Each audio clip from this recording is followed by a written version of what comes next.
Okay, to get started, you will need 1 box of strawberry cake mix, preferably with pudding in the mix. But since I couldn't find one with pudding in the mix, I am going to adjust the original recipe for the strawberry crinkle cookie, and I will be adding 2 tablespoons of instant vanilla pudding. I would also like to mention that I will be putting the original recipe for strawberry crinkle cookies in the description box below, but I will also add the adjusted recipe that I'm using today, just in case you can't find strawberry cake with pudding in the mix.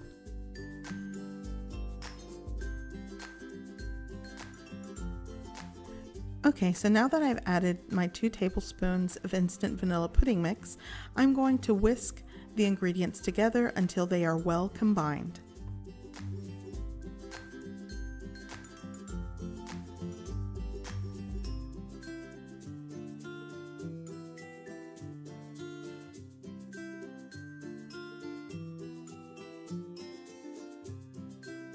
Okay, so now that that's all whisked, I am going to set this aside, and now I'm going to show you the rest of the ingredients.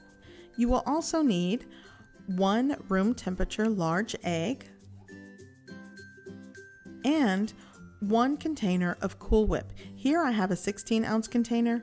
The recipe calls for 8-ounce container of Cool Whip, so I'm using half of the container. And if you want a measurement, it's 2 1/4 cups of Cool Whip. And you want to make sure it's Cool Whip. I know you might be tempted to actually use real whipped cream, but for some reason the original recipe called for Cool Whip. So here's my 2 1/4 cups of Cool Whip.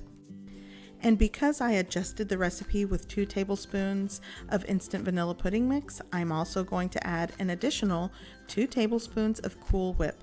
Again, I will be putting the recipe in the description box below with both recipes, the original recipe and the adjusted one that I'm using today. Okay, so now that I have my Cool Whip measured out, I'm going to set that aside. And now I'm just going to scramble the 1 large egg. This will help when I combine everything together.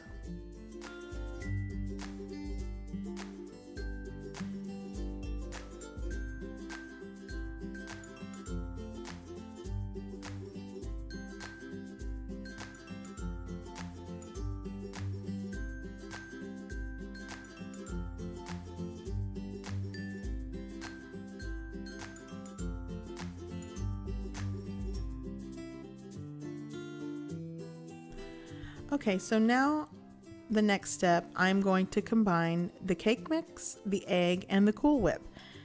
And when you do this, you're going to feel like it needs more liquid. Just keep mixing because this is actually going to be a very thick, tacky, sticky batter.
Okay, so now that you've mixed and combined all of your ingredients, as you can see, it's very tacky, and at this point you do not want to touch this because it's just super sticky.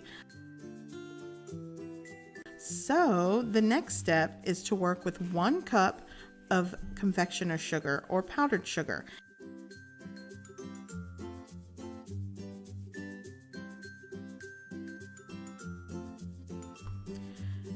Okay, now I'm just going to whisk the powdered sugar just to rid of any clumps.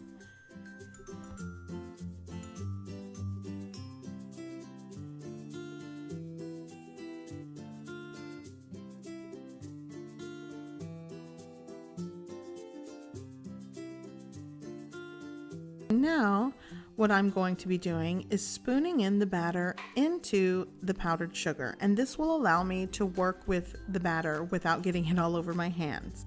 So I'm just going to take 2 spoons and scrape in about a tablespoon to a tablespoon and a half of batter into the powdered sugar, and then roll it around and form a ball, and then place it on a cookie sheet. And I will do this for all of the cookies. And again, you want to make sure you don't touch the batter because it's very, very sticky. So you roll it around in the powdered sugar just like this, and then it allows you to shape it into a ball.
This recipe easily makes 2 dozen of strawberry crinkle cookies. I've placed them on a lined cookie sheet, and now I am going to bake in a preheated oven of 350 degrees Fahrenheit for about 8 to 10 minutes. You don't want to take these cookies until they're golden brown.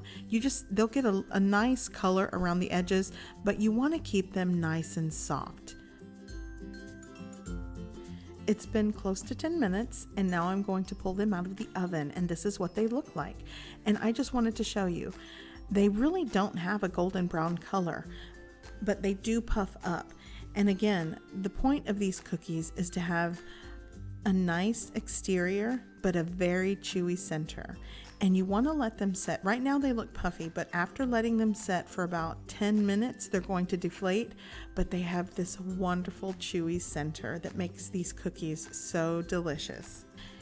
And by the looks of this cookie, they look crinkled, almost like a crumpled up crinkled piece of paper, which is why I think they named them crinkle cookies, because they crack on the surface and you get the contrast of the strawberry interior and the powdered sugar. And I actually love to make these cookies for my nephews. It's their favorite cookie. So Chase, Jesus, and Avi, love you guys. Now you can make your own crinkle cookies. After letting them set in the baking pans for about 5 to 10 minutes, now they have set enough to where I can move them to a cooling rack. And you want to allow them to cool before you store them or even eat them for about 10 to 15 minutes on a cooling rack.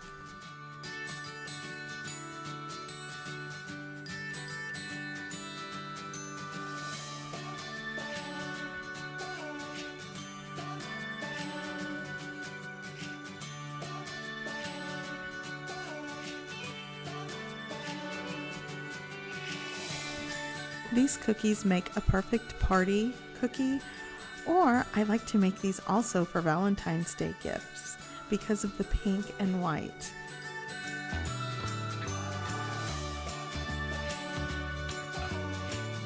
So let's get a closer look. I want to show you what the interior of this delicious chewy cookie looks like. I hope you give this recipe a try. I hope you like it, and thanks for watching.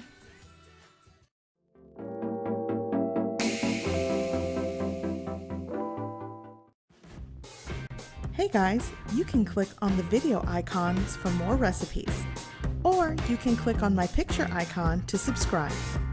Thanks for watching.